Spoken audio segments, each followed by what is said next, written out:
est le 16 janvier, on est en train d'arriver à l'île Pigeon après une navigation moteur. Bon, j'ai mis les voiles parce qu'il y a un petit souffle, mais bon, c'est histoire de dire que.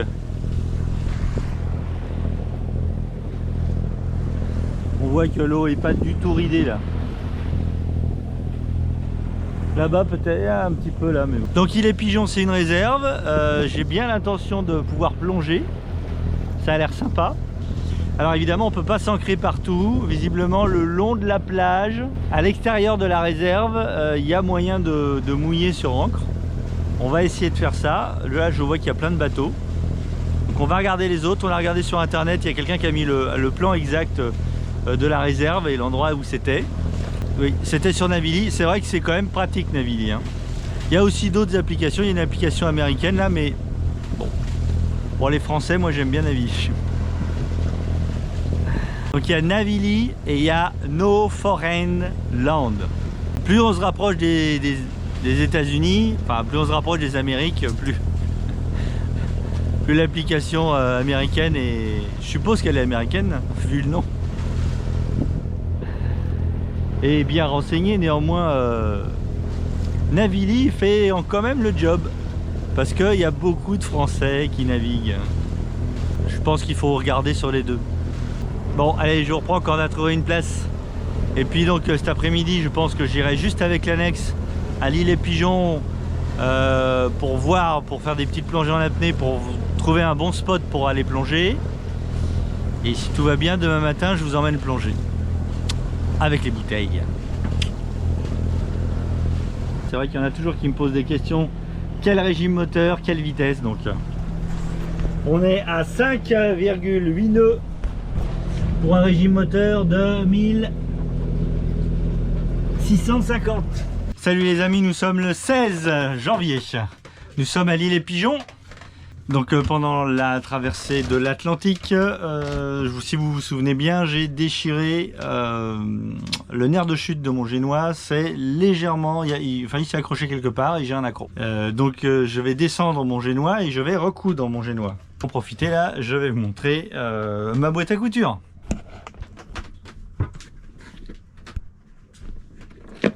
Donc ma boîte à couture, qu'est-ce que j'ai dans la boîte à couture? J'ai ce truc là. J'avais fait une vidéo exprès dessus. Je vous mettrai le numéro de la vidéo ici. Donc j'ai ceci avec des petites et des grosses aiguilles, hein. Ce qui est important, c'est d'avoir des grosses aiguilles, hein. J'ai du fil classique, du fil de voile nylon. Bon, ça c'est quand on pique pour avoir une paire de ciseaux, quelques sangles pour faire des réparations si besoin. Ça, un peu de... Ça c'est une bande de voile classique, de vieille voile que j'avais. J'ai ça également. Et alors voilà, moi ce que j'adore c'est ça, hein. C'est du fil, c'est du fil qui est enduit de cire. Voilà, j'utilise ça pour faire les épissures, c'est très bien. Et également pour faire mes réparations. Alors c'est vrai que c'est du gros fil, ça fait pas super joli, mais au moins ce fil là je sais qu'il tiendra, dans le temps. Donc j'avais pris ça également. Alors qu'est-ce qu'on a là? Hop. Donc ça c'est une bande pour pouvoir faire des réparations. Évidemment elle est sous vide. Elle est sous vide. Bon. Alors en fait c'est le grammage le plus balèze que j'ai trouvé. Alors ça qu'est-ce que c'est? Ça c'est du galon. Ok. C'est du galon pour faire les réparations sur les nerfs de chute. Donc hein, vous avez ça. Faut imaginer. Alors ça c'est plus fin il me semble. Ça c'est plus fin. C'est plus fin mais ça peut faire l'affaire en fait, hein. C'est à peu près la même. Ah c'est plus grand. Celui-là il est vraiment balèze. Celui-là est plus fin et c'est pour faire hop voilà, ça se replie comme ça. Et ça permet de faire les galons sur les nerfs de chute. Sur mes voiles, c'est toujours ça qui finit par lâcher.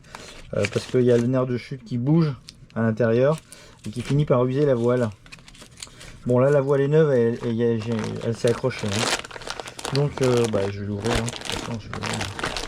Là, vous allez me dire, ça, c'est pas anti-UV. Oui, c'est vrai que c'est pas anti-UV. Mais vu l'épaisseur, j'avais mis ça dans un truc étanche. Donc en fait là je fais exprès de... Vous voyez il est grand parce que comme ça je vais pouvoir réutiliser le même. J'aurais juste à refaire une soudure là du plastique. Voilà. Donc là je vais prendre la largeur. Donc là j'ai 8, donc il faut que c'est pour coudre un galon de 4 sur chaque côté. Et celui-là fait 10, donc c'est 5. Entre 5 cm et 4, il faut que je vois sur la voile. Allez, on va voir au niveau de la voile comment c'est. Ah oui, donc j'ai pas filmé tout à l'heure. Donc on est arrivé à l'île Les Pigeons. Donc là, regardez. Donc là-bas, on a l'île Les Pigeons. On s'est mis à l'extérieur du parc. Donc il y a une zone où on peut pas s'ancrer, qui est limitée par des bouées. Donc il y a des grosses bouées. C'est la bouée jaune avec une croix. C'est la marque spéciale. Donc il y a des bouées comme ça, des marques spéciales, jusqu'à une marque spéciale qui est sur la côte là-bas, je sais plus où. Et donc en fait ça matérialise une ligne sur laquelle en fait il faut pas s'ancrer au large de cette bouée. Il faut pas s'ancrer au large de cette ligne, il faut s'ancrer entre cette ligne et la côte. Bon, donc là j'ai descendu mon génois. Oh mon beau génois, et regardez, et voilà. Et donc là, ben voilà, mon beau génois tout neuf. Donc, bon alors ce qui est bien, c'est que le nerf de chute qui passe à l'intérieur n'est pas abîmé. Donc ça c'est le bon côté. Le mauvais côté, c'est que ça c'est déchiré. Voilà, et ça c'est déchiré. Bon, c'est pas très grave, hein. Ah ben voilà, on a 4 cm pile poil. Donc voilà, bah notre super truc, ça va aller. Alors ça va faire, évidemment c'est blanc, donc ça va faire du blanc. Ça va faire une tache blanche sur le truc, mais bon, c'est pas grave. Et il faut que ça fasse, je vais prendre 20 cm. Pour que ça prenne large, je vais prendre 20 cm. Puis voilà. Ce qui m'a fait l'accro, c'est pas les barres de flèche hein, qui m'a fait cet accro là. C'est trop bas, c'est à peu près, je dirais c'est à 2-3 mètres. Alors en fait, je pense que ce qui m'a fait cet accro, là j'ai un rail, c'est pour monter le tangon le long du mât. Et là, ici, là, vous voyez en haut du rail, j'ai une goupille à la noix là, qui dépasse de ce côté-là. Et je pense qu'à un moment donné, le génois s'est dégonflé, je sais pas comment c'est possible, et c'est venu s'accrocher là. En fait, je vois que cette solution pour me faire un accro comme ça dans la voile. On va préparer notre bout.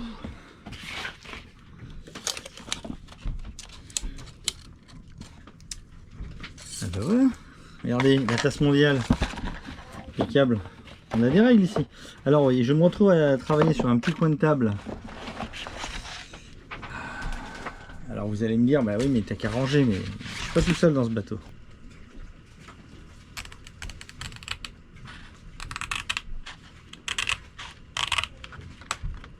Alors je peux vous dire que celui-là, il est costaud. Hein. C'est pas compliqué. J'ai pris le plus gros grammage que j'ai trouvé. Et là j'ai à peu près 8 mètres de bande pour faire des réparations. Donc moi je vous conseille. Alors moi j'ai acheté un bon rouleau de je sais plus, je me rappelle plus, je crois 25 mètres je crois. Je sais plus si c'était 25 mètres ou 50 mètres. Mais j'ai acheté un gros rouleau. Voilà. Évidemment je suis pas parti avec le rouleau parce que sinon j'ai assez de poids dans mon bateau. Déjà j'en ai pris là, je pense que j'ai pris 8 mètres. Alors maintenant ça, je vais diviser par 2. Donc est-ce qu'il y a un sens?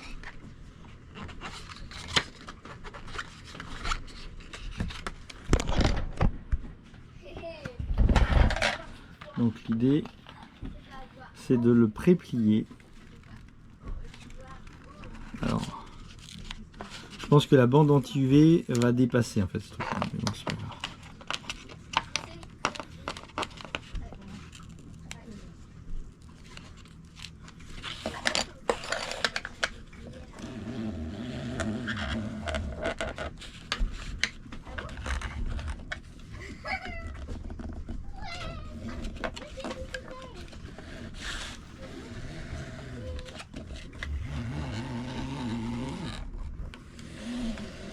Peut-être je peux arrondir légèrement là. On va arrondir. Putain, j'arrive pas à le couper tellement. Il est dur avec les ciseaux. Et aussi.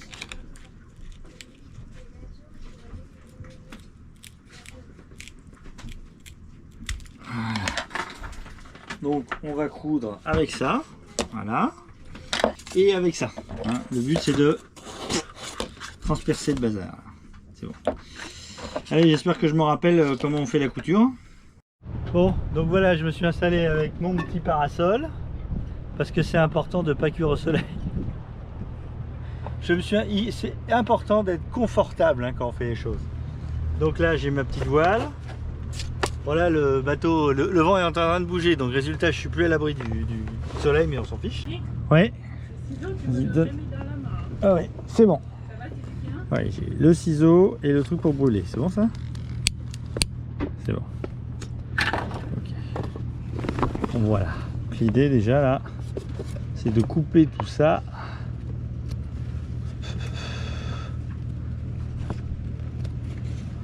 Ouais. Voilà. Bon. Allez, comment je vais faire là? Déjà, il faut que ça s'arrête de se déchirer là. Donc on va faire tout simplement, allez hop, voilà,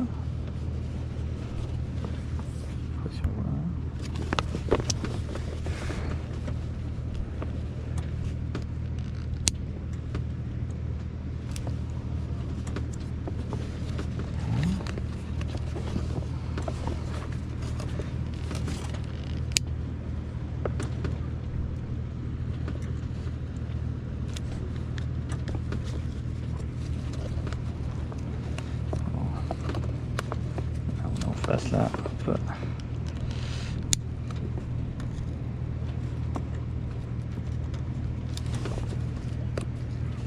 C'est pareil. Bon, alors ça c'est la voile. Parce que bon, à la rigueur, la bande anti-UV, je m'en fiche hein, qu'elle s'effiloche. Bon, même si c'est mieux si elle s'effiloche pas, mais en plus elle est, oh putain, elle est triple. Hein. Non, elle est double. Ouais, c'est du bon boulot. Hein. Ils ont mis la bande anti-UV en double. Alors là. J'en reviens pas. La bande anti-UV en double, donc ça c'est top. Donc là je brûle la bande anti-UV juste pour pas qu'elle continue. Hop, hop, hop, voilà.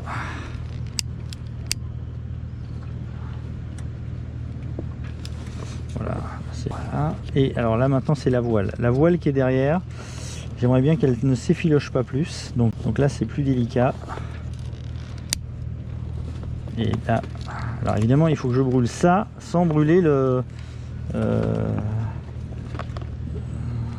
Qu'est-ce que c'est que ça?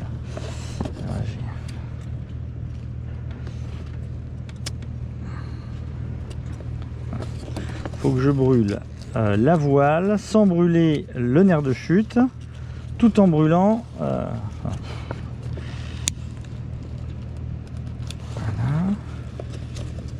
attendez. Je vais envoyer le nerf de chute au fond là, pour pas le brûler. Parce que là, je voudrais pas brûler le nerf de chute qui est intact lui. Bon, attendez, là aussi, on peut faire mieux. Voilà. Nerf de chute, hop, on l'envoie là-bas.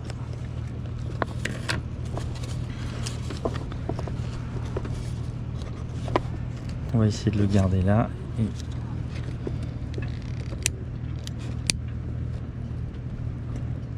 voilà, très bien. Super.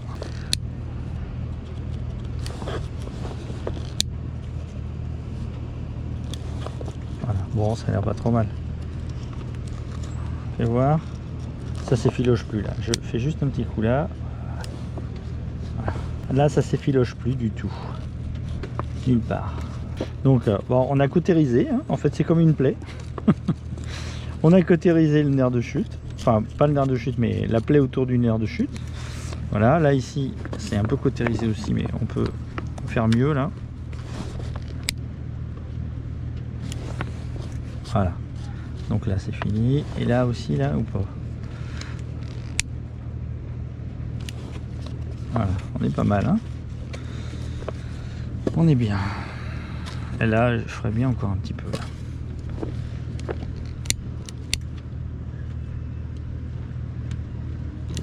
J'avoue, depuis que j'ai recousu depuis 5 ans, oh, je sais plus, ouais, ça fait 4-5 ans, depuis que j'ai recousu avec ça, je ne m'en suis pas resservi. Enfin, j'ai pas souvenir de m'en être resservi. Alors peut-être je peux repasser dans l'autre sens, comme ça j'aurai plus l'aiguille, ça sera moins épais. Oula!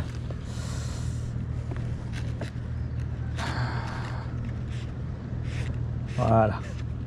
Alors c'est de quel côté qu'il faut que je passe? Je sais plus.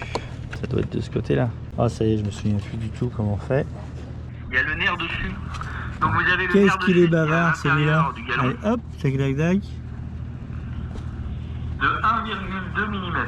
Pour ce qui est de moi, quand j'utilise Blablabla. le fil, je prends la distance la plus longue possible. Ok. Une distance de bras. Je passe dans mon premier trou. Hop. Voilà. Ok. Là, je vais retourner. Ouais. Alors l'avantage de l'aiguille courbée, c'est que je sais que moi j'ai passé mon fil de façon à ce que le fil qui arrive de la canette arrive du côté où mon aiguille est légèrement courbée. Ah, le mec, il a les mêmes outils que moi, on dirait. Je sais que c'est celui-là qu'il va falloir que j'attrape. Ok. Ça a l'air de rien. Tiens, non, c'est Mais bizarre. si vous utilisez une aiguille droite, vous allez être souvent à vous demander de quel côté Oui. le fil Allez, arrive c'est de bon. la canette C'est bon, c'est bon, c'est bon. et de quel côté le fil est libre. Donc c'est vrai qu'avec une aiguille courbée, on se pose plus la question. Allez. Ça c'est pratique. Voilà. Donc là j'ai juste passé ce petit pointeau dedans pour pouvoir retirer. Ok. Voilà. Jusque-là, c'est bon. Et maintenant là j'ai plus qu'à tirer Ok. sur l'ensemble du fil pour le faire passer. Donc jusque-là, c'est bon. Donc je vais le garder là. Là après je prends une petite distance. Ah, c'est ça que j'ai pas fait. J'ai pas pris la distance. Voilà, et je vais Ah, faire, putain. Ah, c'est dans ce sens-là. D'accord. je fais un espèce de petit Ça nœud y est, je m'en souviens. autour de maintenant. mon clou, ma vis ou ce que vous voulez. Ah, c'est fou, La ça. petite De distance. façon à garder la distance et que ça débobine pas le rouleau en permanence. C'est fou, il Donc a là, presque si la je même tire, voix que toi. ça tient. C'est dingue hein, qu'il ait la même voix que moi. Ouais. Donc je prends le trou suivant, Et il a la même montre. Alors comment il a fait là? Attends. je prends le trou suivant, je perce. Tac, ouais. Ok. Voilà. Donc là, vous voyez, j'ai percé. Ouais. J'ai passé mon aiguille à travers. Je vais retirer légèrement en arrière pour venir faire en sorte que la partie bobinée droite, la partie aiguille est légèrement souple, comme ça. La partie bobinée droite, la partie libre, la Ok. partie de la couture qui est déjà faite, et un petit, et c'est là qu'il un passe petit dedans. arc, je passe dedans. Voilà. Là, et je fais. Du coup, Alors je crois que j'ai compris ce que le gars il dit. le gars qui... Le Eric du passé, qui était tout jeune, alors il disait ça comme ça. Heureusement qu'il y a des mecs qui font des vidéos qui tiennent à peu près là peut-être. Hein. Donc, je prends une petite distance. Voilà. Peut-être j'ai pris un peu beaucoup. Je perce. Alors attends, je perce. Donc là, je perce là. Je sais. Ici. Voilà. Quand je retire, il y a un côté, ah bah oui il avait raison, il y a un côté qui part plus que l'autre. Je passe dedans. Dans l'espèce de trou bizarre là. Voilà. Je retire. Et là, ah, c'est bon. Ah bah là c'est bon. Ça y est, je suis lancé. J'ai compris. Et voilà. C'est bien d'avoir des tutos comme ça. Hein. Et je suppose que tu vas refaire ça plusieurs fois sur tout le dos. Exactement. Là je suis un peu long. Je vais le Donc rétrécir. on va le refaire sur tout là. Le rétrécir. Voilà. Tac. Après le moment où je dis... Ouais, bien sûr.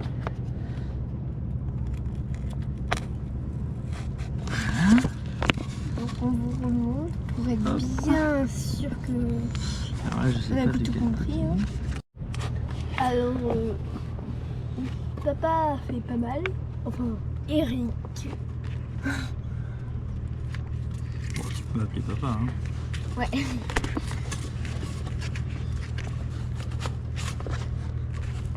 Mais sinon, il a bien fait. Je lui ai dit parce qu'il l'avait pas très bien serré. Et j'ai À un resserré. moment, il a bien tout resserré après. Donc faites gaffe à bien serrer derrière.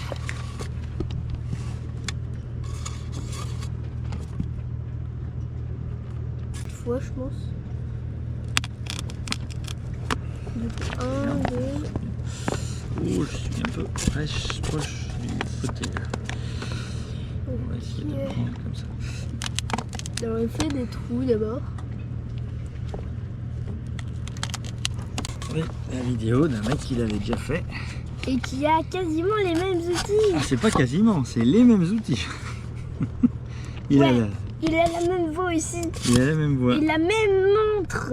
Ouais, il est juste plus jeune. Donc, Et voilà, on est pas mal là. Hein. et bah voilà. Voilà, c'est terminé. Et ben, on a une petite couture jolie. Bon, j'ai fait en droit, hein, j'ai pas fait en zigzag parce que si j'avais dû faire en zigzag, j'aurais pu faire une deuxième, mais c'est juste pour éviter que ça s'accroche hein, en fait. Hein. Donc bon, c'est vrai que ça n'empêche pas de se raccrocher, hein, mais pour éviter que ça s'effiloche et que ça s'accroche et que ça soit protégé. Allez, maintenant il n'y a plus qu'à renvoyer le génois dans la mâture. Et après je pourrais aller plonger. Ciao.